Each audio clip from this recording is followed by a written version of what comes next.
Here's another formation practice flight, in this case starting out as a two-ship. And after we go to the run-up area and check our engines and controls, we head out to the runway to depart as single ships. Because we're in dissimilar aircraft, lead is an RV-6A, we depart as single ships. I have very poor visibility, as you can see from the rear solo seat of the Extra 300. So I wait for lead to take off and just get some air underneath his wheels before I begin my takeoff run.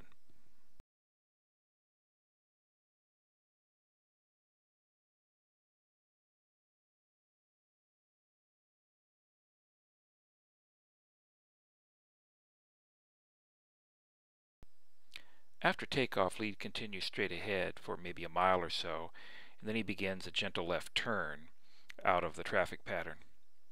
And I fly a tighter circle, setting up my intercept line to join up with him as expeditiously as possible.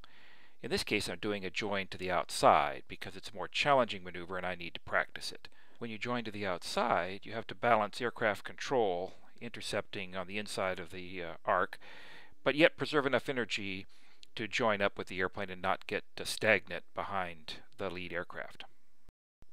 After we join up, lead fishtails his airplane so that we move out to route formation, which gives us a little more space to maneuver and allow a quick check of engine instruments and set your power and so forth. And then he waggles his wings to bring us back into close fingertip formation.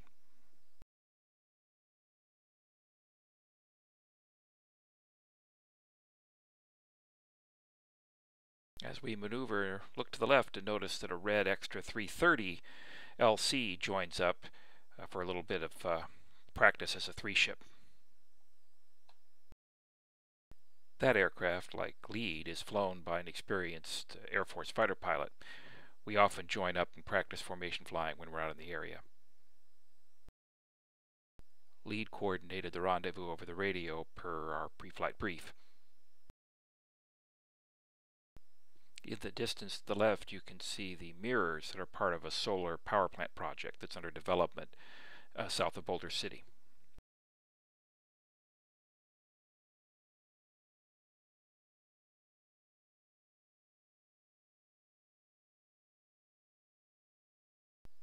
Now lead is giving me some practice maintaining fingertip formation, in other words, wing work. He's basically doing a series of gentle lazy 8 type maneuvers, and my job is to maintain position as precisely as possible.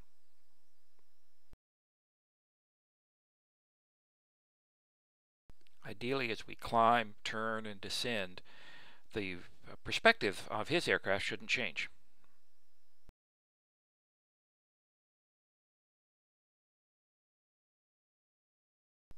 While flying in fingertip formation, I use several references on his airplane to maintain approximately a 45-degree line off of lead stacked slightly down so that we have both vertical and horizontal clearance.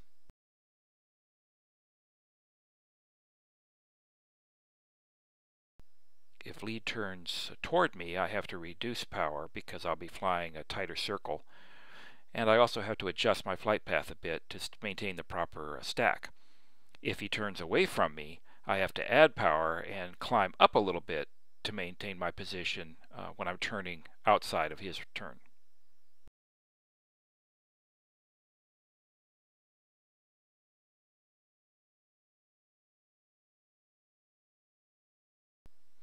Now lead is giving me the cross-under signal, which is a raised fist.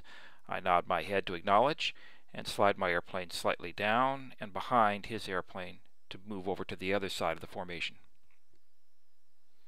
Then I have to add power and climb back up a little bit to get back into position for a fingertip.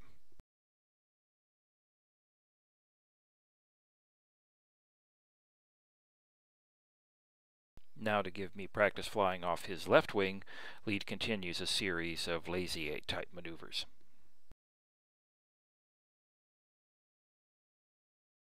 Obviously, as lead increases the bank angles and makes larger pitch changes, maintaining position is more challenging.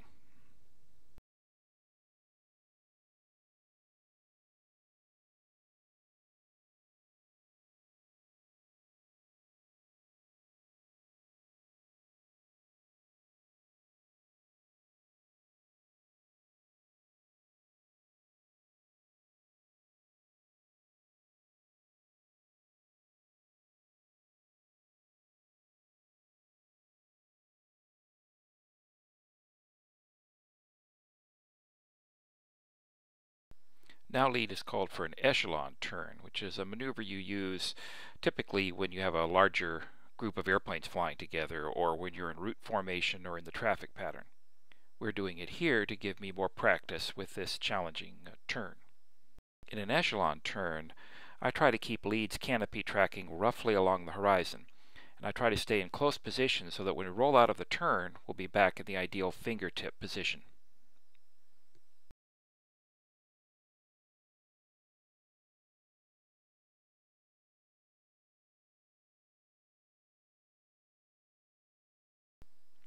Lead is now signaling for a pitch out and rejoin. I nod my head to acknowledge.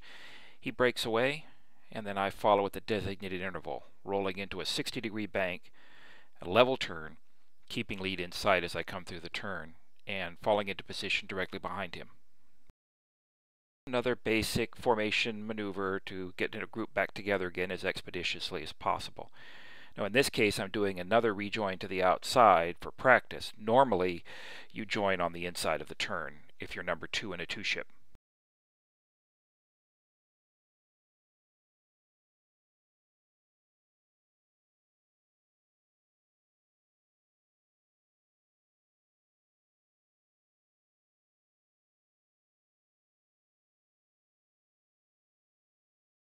Here's another pitch out and rejoin, this time with a different interval to give me a different challenge on the rejoin.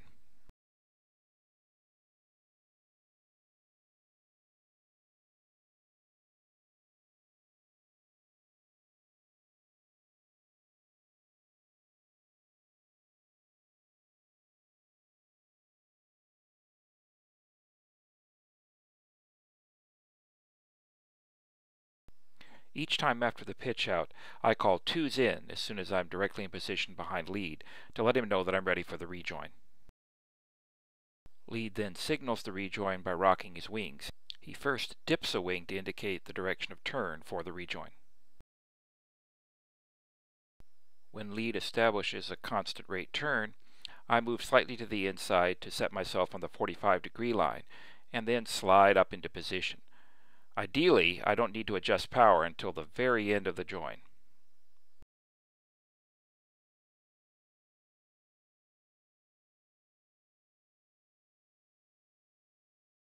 Again, during the rejoin, the goal is to make sure that you're stable and under control as you approach the route position, and then you make the adjustments to join either to the inside or outside as appropriate.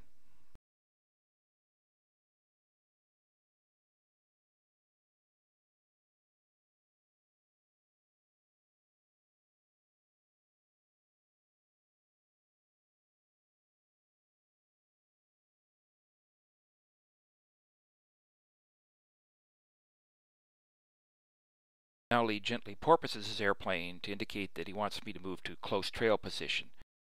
In close trail position, I remain directly behind and slightly below lead with nose to tail separation through a series of maneuvers.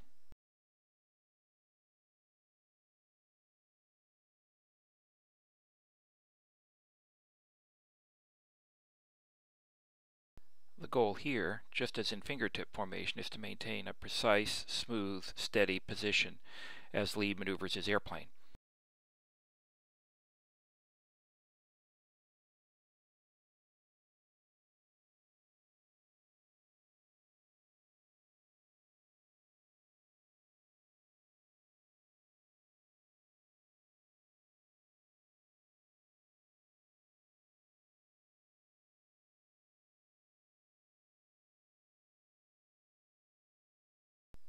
With practice, you learn to anticipate changes in lead speed as he descends and climbs. You're constantly adjusting power to maintain position.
Now lead calls for a change to extended trail.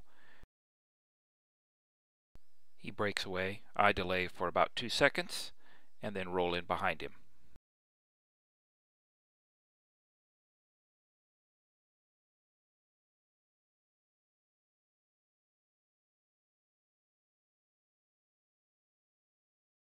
Extended trail is essentially a follow the leader exercise. To maintain spacing behind leader, I fly in a cone behind him, turning inside him to close the gap and turning outside him slightly if I need to widen the distance.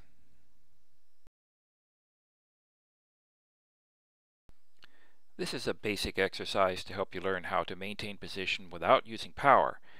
It's also a good exercise for learning how to judge intercept angles, which is a prelude to basic fighter maneuvering.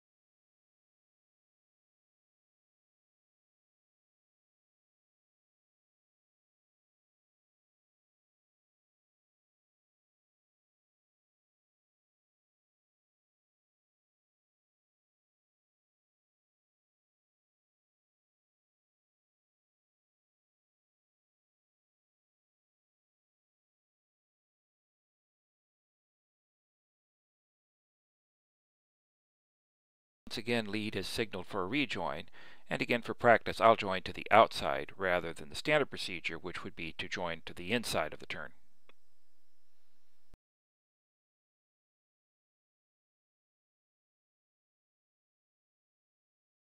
Again, the goal is to establish a smooth, stable closure rate as you approach root formation, verify nose and vertical clearance, and then slide smoothly into position in fingertip.